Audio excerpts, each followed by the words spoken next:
佣人去开了门，就2辆车驶进了商家的大别墅里。商太太婆媳俩只认得君然的车子，不认得苏少主的车。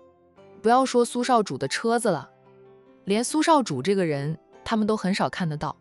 还是苏少主下了车，商太太婆媳俩也走了过去。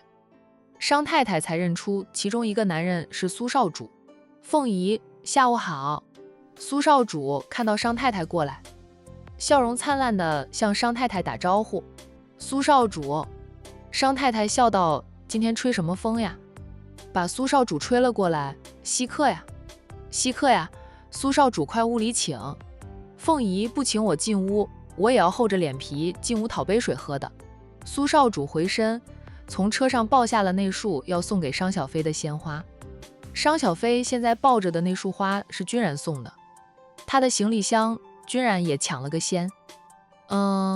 帮他拿着了，不用苏少主帮忙。阿姨、大嫂，居然无视商太太对苏少主的热情，礼貌地问好。那苏少主只是朝兰庆点点头，算是打招呼了。碍于有苏少主在场，商太太对君然也不好表现得太冷漠，便嗯了一声，看向自家女儿抱着花束，笑得像个花痴似的，连眉梢上都沾满了甜蜜。这孩子是真的很喜欢君然。商太太在心里叹着气，小飞眼光是有的，挑中的，爱上的男人都是很优秀的，可惜的是一个落花有意，流水无情，一个倒是两情相悦。可是君然家里太远啊，用儿媳妇的话说，再看看吧，看看君然能坚持多长时间，看看会不会突然冒出一个比君然更适合小飞的男人。妈，大嫂。商小飞抱着花束跳到母亲的面前，就笑嘻嘻地叫了母亲一声。那商太太当即就板着脸说她，小飞，你都多大的人了，不能好好的走路吗？居然用跳的，抱这么大束的花，刺眼的很呀，赶紧拿开。商小飞笑嘻嘻的道，我就算100岁了，在妈面前也还是孩子，跳几下有什么？哇，这花多漂亮呀，居然送给我的，我很喜欢呀。妈觉得刺眼，肯定是羡慕你女儿我收到花束了，等会儿我就给爸打电话，叫爸回来的时候给你买一束花，妈就不用羡慕我收到花束了呀。蓝晶扑哧的笑，她笑着对小姑子说道，小飞，先请君武少和苏少主进屋吧。商小飞回到了君然的身边，一手亲热地挽着君然的手臂，笑道，君然是咱们家的老熟客了，不用请。他看向苏少主，苏少主请屋里坐吧。苏少主把那束花递给商小飞，说道，小飞，我一个大男人抱着花束，才是真的刺眼。这束花本来就是我买来送给你的，为你精心准备的，你快抱走吧。说着，他强势地拿开商小飞挽着君然手臂的那只手，然后把花束往商小飞怀里一塞。商小飞本能地用空着的那只手搂紧了那束花。商太太婆媳俩傻了，苏少主的话，他的动作都让商太太不敢置信。苏少主这束花说是为了小飞精心准备的啦，这是怎么回事呀？那苏少主做完这一切，无视大家的反应，对商太太说道，凤姨，我进屋讨杯水喝，一会儿我就要走了。商太太回过神来，先不管苏少主这样做是什么意思，先把苏少主请进屋里，就蓝晶亲自给苏少主倒来了一杯温开水。婆媳俩坐在一起，看着悠闲地喝着温开水的苏少主。在君然和商小飞进来时，两个人又看向他们俩，总之那视线就是在3个人身上来回移动。商太太是长辈，苏少主也给他几分面子，他忍不住问个清楚明白。他问苏少主，苏少主，你刚才那是什么意思啊？你是怎么会和我家小飞一起回来的？你说那束花是精心为小飞准备的，我知道小飞今天出差回来，就去机场接他的机呀，自然就和他一起回来了，只是君武少也去接机，就显得有点拥挤。2个人一起是刚刚好的，多一个人始终有点挤。那束花的确是我为小飞准备的。凤姨，我还是第一次送花给女孩子，也不知道小飞喜不喜欢那束花。在机场的时候，我塞给她的了。军武少拿开，把他买去的花束给了小飞。小飞就嫌弃我的花束了。他以什么身份接苏少主的花束？苏少主忽然说要和君然公平竞争追求他，简直就是莫名其妙的啊！那商小飞呢，也不相信苏少主说的是真话，他看他的眼神一点情爱都没有。苏少主做的这一切，更像是在完成任务。商太太错愕地问着苏少主：“你这是什么意思？怎么听着像是在追求他家小飞？可是苏少主什么时候喜欢上小飞的？他们俩呢，见面的次数啊，怕是5次都没有。而且坊间传闻苏少主是有病的寡情病。战奶奶给苏家主介绍了一位大师，帮苏少主算了一卦，说苏少主能遇到他的命定之人。他的命定之人今年才24岁，比苏少主小10岁呢。他家小飞可不止24岁，绝对不是苏少主的命定之人。苏家主找了那么多24岁的女孩子，以各种方式安排苏少主与他们见面，但都没有好消息传来，说苏少主喜欢小飞。商太太是绝对不会相信的。苏少主说到就是凤仪以为的那个意思。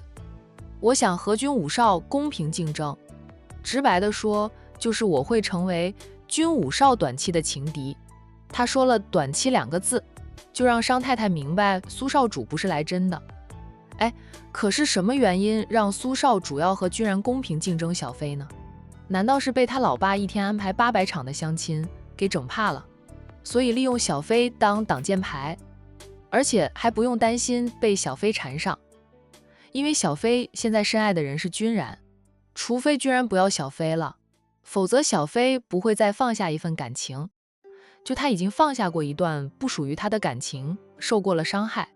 凤仪，我还有急事要处理，先走了，改天有空我再过来蹭饭吃。军武少，你没什么事，留下来吃饭没事。苏少主放下了水杯，向商太太说了声要走，便起身走人。经过君然身边时，他还拍了拍君然的肩膀。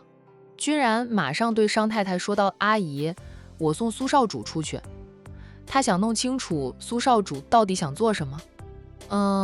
商太太没有说话，默许了。君然把行李箱交给商小飞，转身跟着苏少主出屋。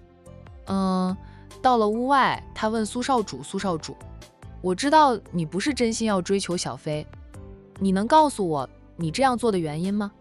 苏少主停下来，扭头看他，笑道：“暂时还不能告诉你，不过军武少，你要是不加油，早点拿下商小飞，或许真有人会把商小飞抢走呢。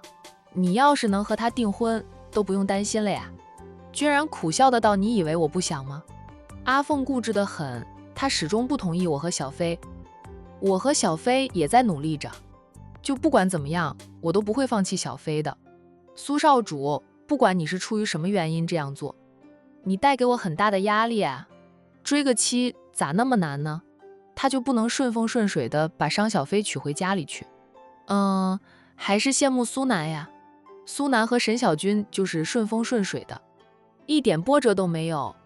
2家长辈知道他们俩相互喜欢，那都是举双手双脚赞成的。”苏少主哈哈的笑，又拍了拍君然的肩膀：“你既然有压力，以后就好好的珍惜商小飞，否则随时都会有人和你抢老婆。这天底下比你优秀的男人大有人在的。”君然点头：“我一直都很珍惜小飞的，也一直保持着危机感。前段时间商太太老是撮合小飞和唐永安在一起，他就感到危机感了。还好唐永安并不配合商太太，也明确地向商太太表态了，他不喜欢商小飞，因为商小飞以前喜欢过战印，唐永安又是战印的表弟。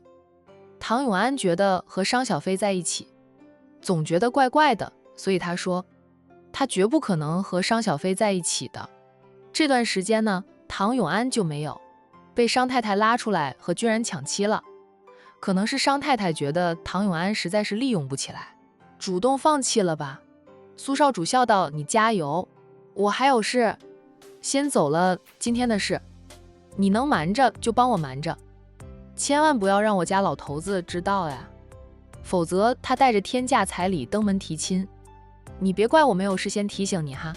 君武少，你还是抓紧时间和商小姐订婚，关系明确了就放心了。”苏少主说完，赶紧溜了，怕被自家老头子知道他追求商小飞，然后迫不及待地跑到商家来提亲，那样就麻烦大了。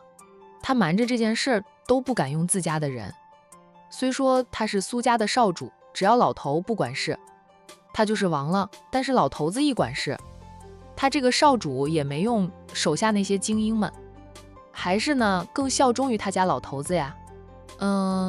用自己的人，估计他前脚刚走，后脚就被卖了。就他是请求唐永安帮忙瞒着他今天的行程。那唐家低调得很，他和唐永安交集又少，唐永安帮着他不会引起注意，他是帮唐永安挡祸呢，那唐永安自然要无条件的帮他，不用苏少主提醒，君然都不会传出去的，传出去对他也没有好处呀。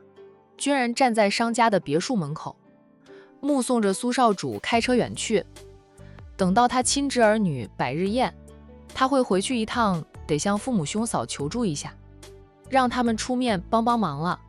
君然本来想靠着自己的真诚、真情，慢慢的让商太太接受他的。他也和兄长说过，他不怕磨的，只要他和商小飞的感情真挚，总有一天能让商太太接受现实。君然也觉得追妻是靠自己，不到万不得已，他都不愿意向父母兄嫂求助。商太太还不肯接纳他，说明是他做的还不够好，还不够多。就算他向父母兄嫂求助也没有用。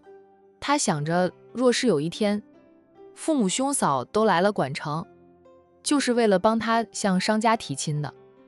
直到苏少主的车子看不见了，君然才回到屋里去。商太太正在盘问商小飞，这到底是怎么回事？商小飞反复地道：“妈，你别问我，我真不知道怎么回事。我这几天都出差在外，每天忙着谈生意，要不就是和彤彤还有小军通电话，连和君然联系的次数都少，更不可能和苏少主联系。说实话的，我现在都不知道苏少主的手机号码是多少。我走出机场，苏少主像是从地上冒出来的一样，突然就夺走我的行李箱，把花束往我这里塞来。我当时都懵了，不知道是怎么回事。妈，苏少主说的话你听听就好，不要当真，苏少主绝对不可能喜欢我的。我总觉得他似乎是在完成任务一样，但又不知道是谁让他来完成任务。有谁有那么大的脸就能指挥得到苏少主？连战印这样身份的人，在苏少主面前都还得客客气气的，想见苏少主一面，还得苏南帮忙安排呢。商小飞想破脑袋，都想不到是谁有这么大的本事，能让苏少主做他不愿意做的事。难道是战奶奶？不可能是他老人家的呀。他老人家现在和海童在风尘山庄住着，天天盯着人家的孙女流口水，乐不思蜀呢。蓝晶说道：“妈，我看苏少主对小飞也不像是真心的，用小飞的话说，他似乎就是在演戏一样。送花说要追求小飞，都像在完成任务，并不是发自内心的。商太太哪有看不出来，她就是猜不透苏少主的动机。妈，我爱君然这辈子，我就认定君然了，除非君然不要我，否则我都会和他一起等着，等到妈完全接纳他，同意我和他一起。”商太太板着脸说他，若是妈10年8年都不答应呢？你也由他拖着你吗？他只要不离，我就不气。别说是10年8年的，就算是一辈子我都等。商小飞在感情上不愿意听从母亲的安排，但他也希望他的婚姻能得到父母家人的祝福。商太太叹口气，小飞，咱们管城那么多的青年才俊，你怎么就不喜欢管城的青年才俊，偏偏要喜欢君然呀？管城那么多的青年才俊，他们也不喜欢你女儿我呀。看到君然进来，商太太便板着脸不说话。君然感觉到屋里的气氛不一样，知道在他送苏少主出去时，母女俩又闹了一场吧。他装着不知道的样子，走回到商小飞的身边，对商太太说道：“阿姨，苏少主回去了。”商太太抿抿了嘴后，终是应了句知道了，可有问他是什么意思吗？苏少主没有说真心话，居然老实的答道：“苏少主让我们瞒着，不要让苏家主知道，免得苏家主过来提亲。”商太太说你倒是老实，他说了什么你就说什么，就不怕苏家主前来提亲，我答应了吗？妈，商小飞立即表态，我只爱君然，我和君然是两情相悦的，苏家主就算来提亲，我都不会答应的，谁答应的就谁嫁。商小飞掏出手机打电话给父亲，在父亲接听电话后，他说道：“爸，你在哪里？什么时候回来？回来的时候，你给我妈买一束鲜花，一套珠宝，一只新款的包，把我妈哄得开心一点。”小飞，商太太好笑地道：“妈才不羡慕你呢。老商，你不要管你女儿说什么。哎，没事，回家就行，不用买什么。那老夫老妻了，还买什么花？又不是结婚纪念日，也只有在他的生日或者结婚纪念日，商先生就会浪漫一回，给老妻送上花束以及珠宝。老夫老妻了也要浪漫呀，爸。我妈保养的那么好，看上去像是我的姐姐一样。你要是不懂得浪漫，小心外面的小老头围着我妈打转，有你酸的时候。”商太太越说越放肆了，你赶紧给我出去，君然，把你女朋友拖出去，你们俩到外面去吃饭，家里还没有做饭。他猜到君然会去接女儿的机，也以为两个人有几天不见面，见着了肯定会去酒店吃一顿，谈谈情，说说爱，很晚才会回来的。结果两个人是直接从机场回家了。知道是苏少主突然出现的原因，妈，这是要把我往外赶呢？商小飞结束了和父亲的通话，一副抱怨的样子，人却站起来，顺便拉起了君然，对母亲和大嫂说道：“妈，大嫂，我们俩都饿着，先出去吃点东西。”说着拉着君然赶紧跑了。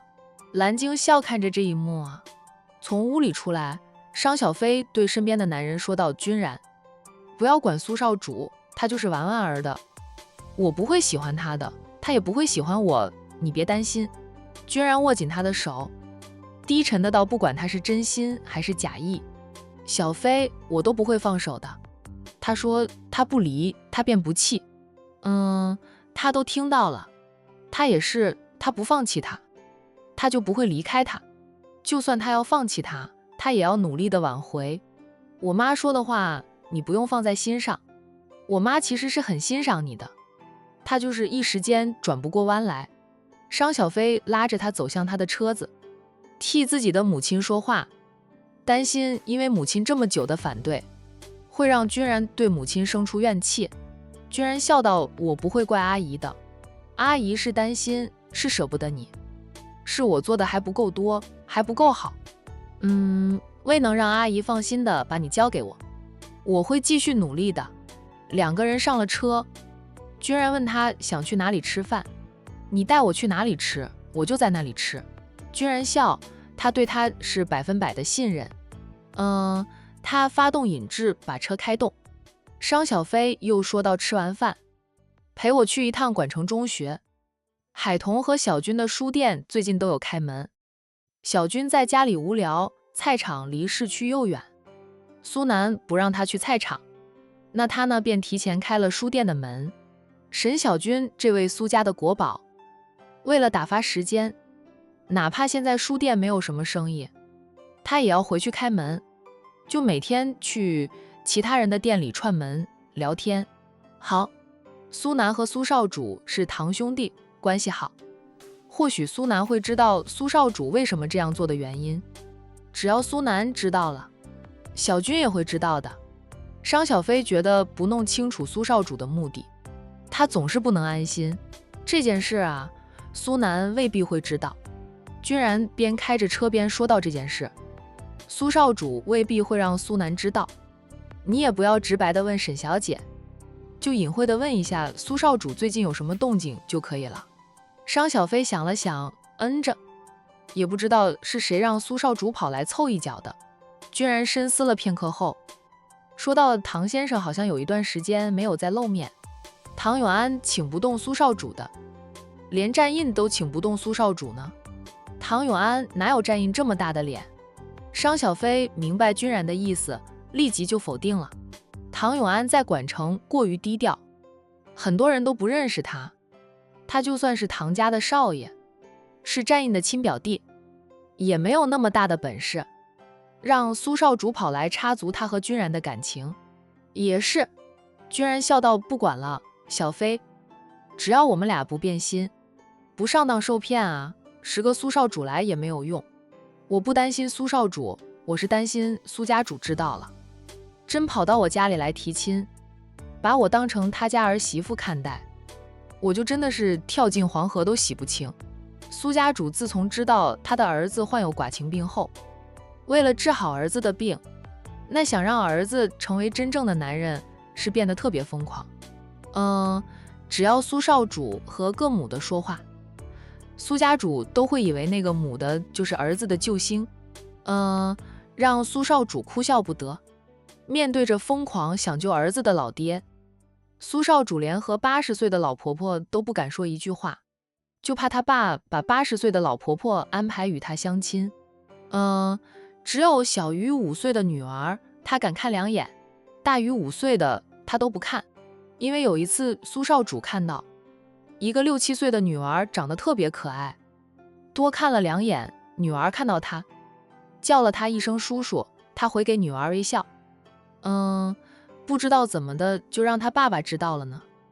结果就是不出3天，那个女儿就被他爸牵回苏家大宅，对他说让他养着那个女儿，给他当童养媳，让他头都大了。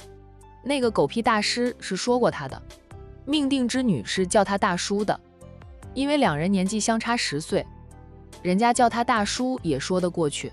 苏少主觉得他家老头子已经急疯了，总是不管不顾，只要他多看2眼的都要试探一下。女儿自然是被送回了父母身边，这件事也被隐瞒得很好，外界没有几个人知道的。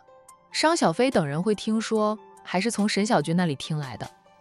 那所以说，苏家主的疯狂让商小飞头皮发麻。他20好几，未婚，若是让苏家主知道苏少主给他送花，还去机场接他的机，估计今晚能连夜过来提亲。商小飞发信息给海童，问海童什么时候回来。海童打回电话给他，小飞，你出差回来了？今天刚回来的，你和战奶奶什么时候回来？还有洋洋，我想死洋洋了。洋洋在你身边吗？那让他叫我一声表姨。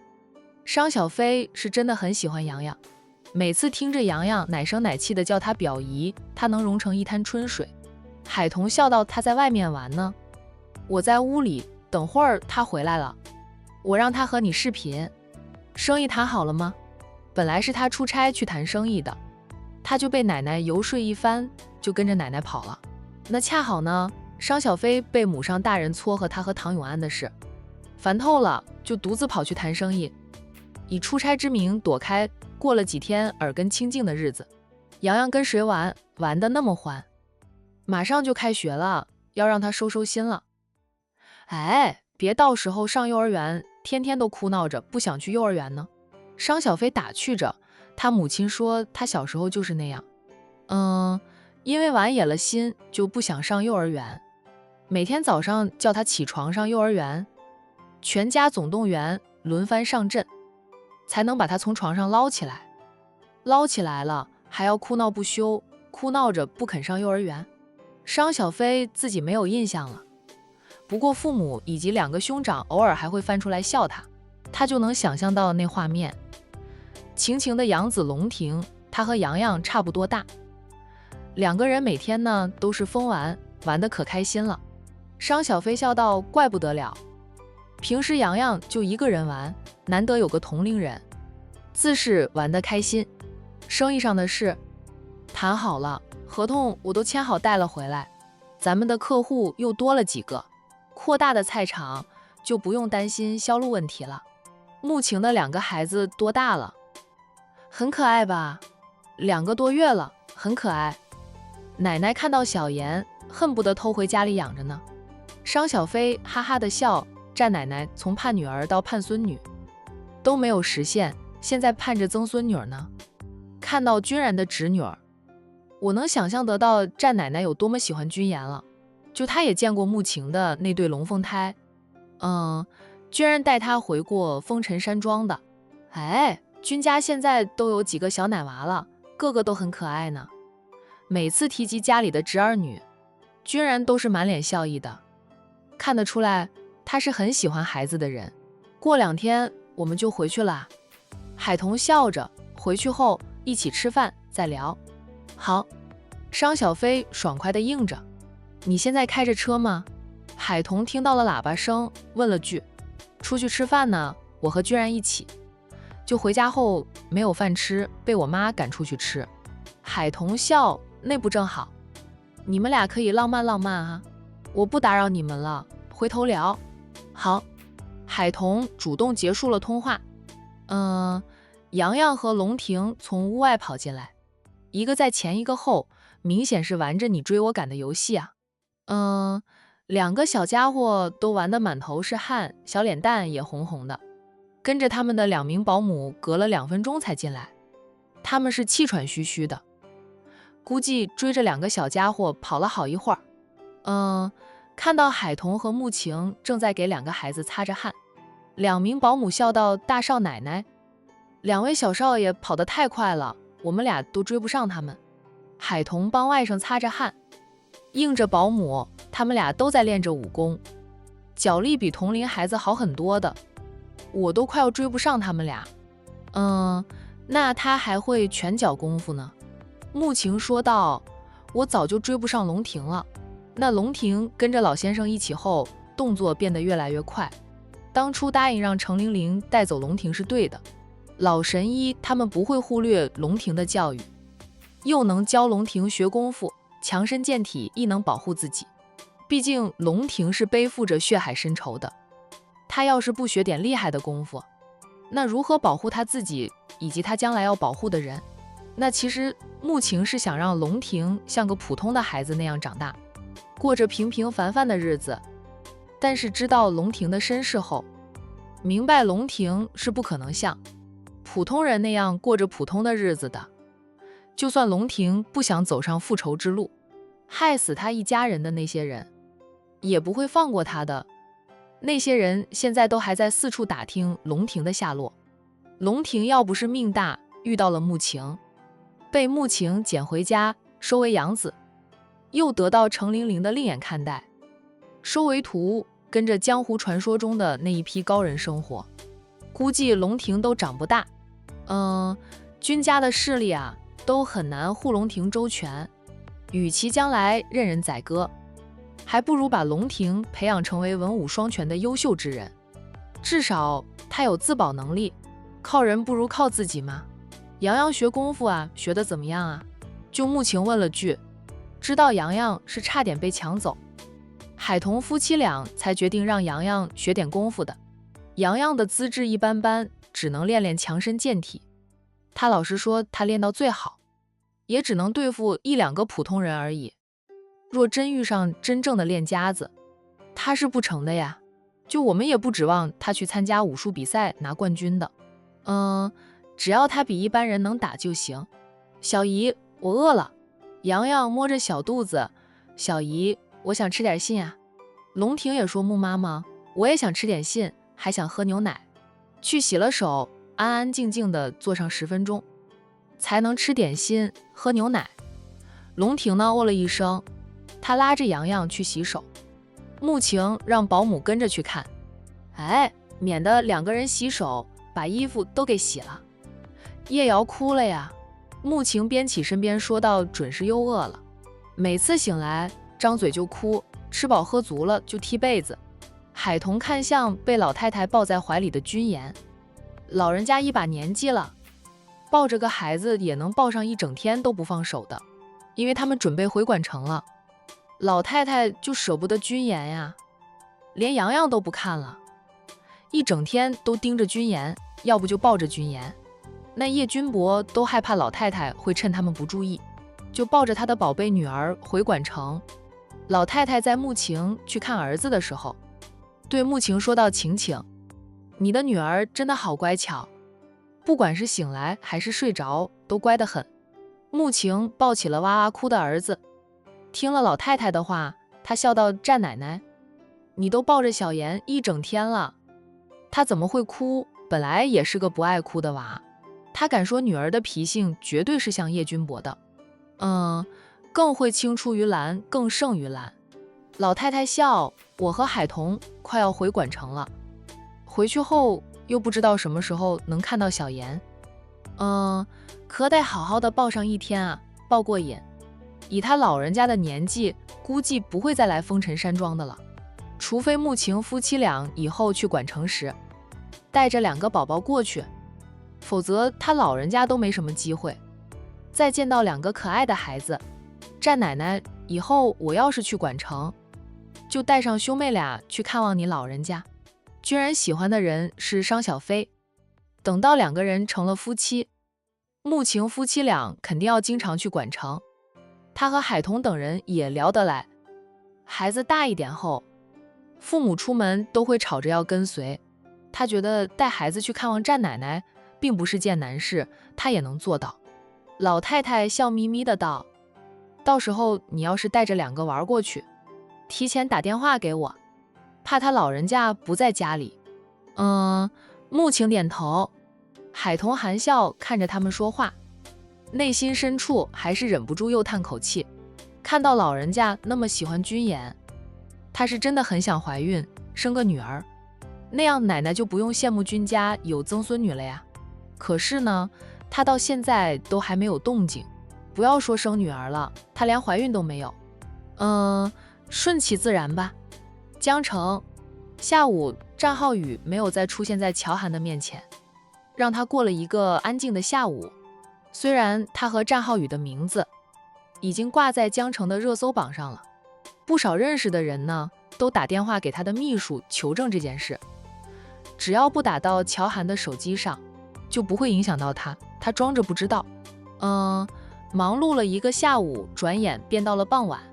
乔涵今晚要去出席晚宴，他要求弟弟跟着他一起去，被战浩宇闹了2回，今晚他出席在晚宴上，估计也会有很多人向他求证他和战浩宇的关系。